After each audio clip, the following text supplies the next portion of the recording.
Hi, this is Dr. Claire, and this is the second of the lectures on animal movement. So in the first lecture, we were talking about muscles, which actually allow your body to move. But in order for muscles to move your body, they need to have something to push against or something to pull against. And so that's where the skeleton comes in. So this is a lecture on animal skeletons.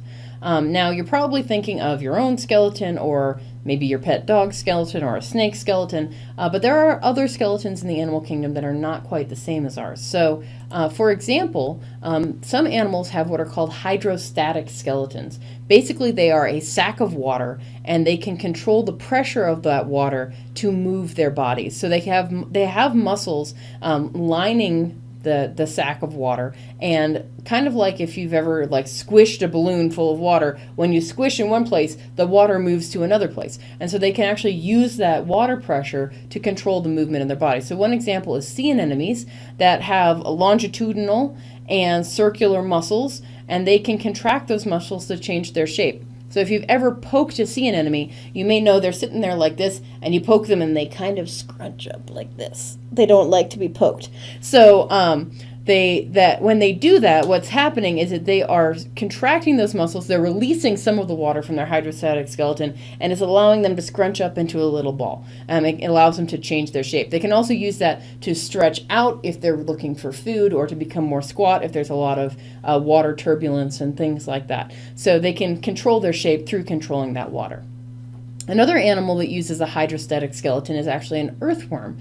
Earthworms have multiple segments, and they're kind of like a whole long tube of water. And again, they have longitudinal and circular muscles in their bodies. And so what they can actually do is they contract those circular muscles. That's going to squirt water out one end, so they can kind of reach out the front and put their body down.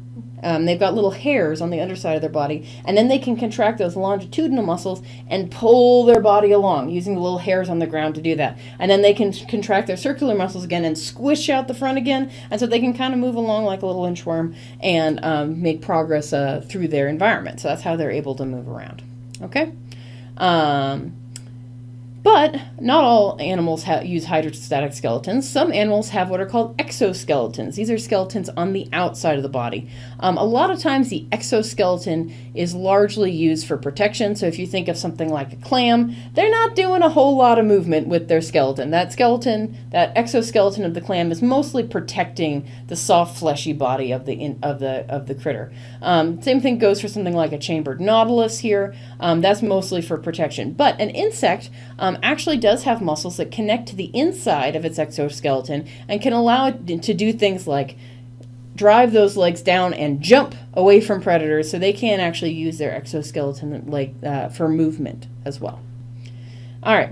But if you're like most people, you're probably thinking about a vertebrate. So you're thinking about an animal with an endoskeleton, a skeleton that's inside the body. And if you look at a vertebrate skeleton, you can divide us up into two major components. We have our axial skeleton. That's the part that's directly attached to our spine. So it's going to include our ribs, our head, our neck, and our back. Okay, and then you also have the appendicular skeleton. Those are your limbs, so your arms and your legs. It's a separate skeletal system, and they're not actually tightly connected to each other. The hips are, in some animals, actually quite tightly connected to the spine, but for example, your whole upper appendicular skeleton, there's no direct connection to that appendicular skeleton and your axial skeleton on the front half of your body. It's just attached with tendons and muscles. All right, so looking at bones in a vertebrate, bones have some different components. There are parts of the bone which are what we call compact bone. These are very strong. These tend to be in the long section of the bone. So this is a femur here, and the compact bone is going to be found in the shaft of the femur, or the middle of the femur. You could also call this the diaphysis. And then spongy bone is going to be found near the ends or in the epiphysis of the bone. So the compact bone is very hard, somewhat brittle, and usually hollow. So there's usually marrow in the middle, and that marrow is going to be doing things like providing oxygen to the bone, but also it's very involved with our immune system and our red blood cell production. So our bone marrow actually has a lot of different functions. The tips of the bone are not hollow.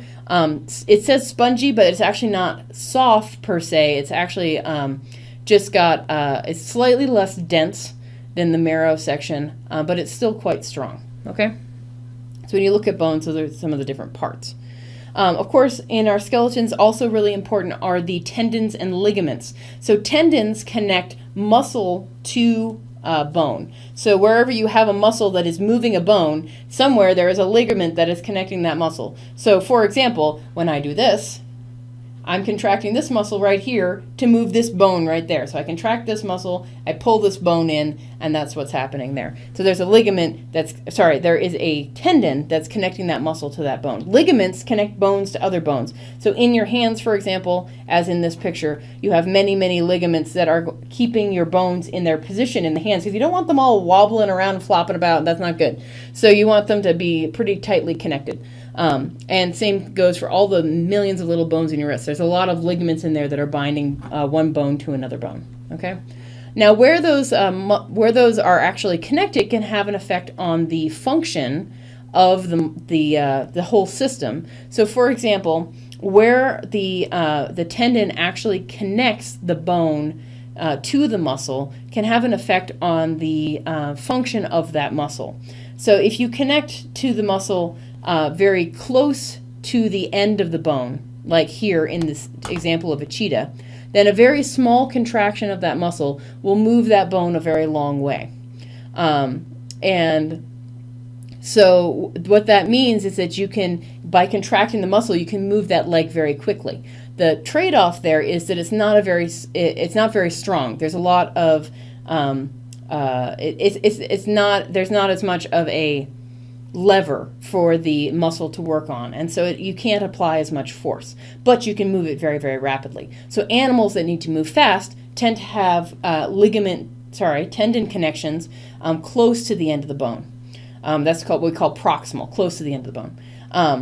The animals that need more power, that need to be stronger, tend to have the tendon connect to the bone more distally, so further away from the joint. So this is the badger here, and the badger's muscle connects kind of more in the middle of the bone.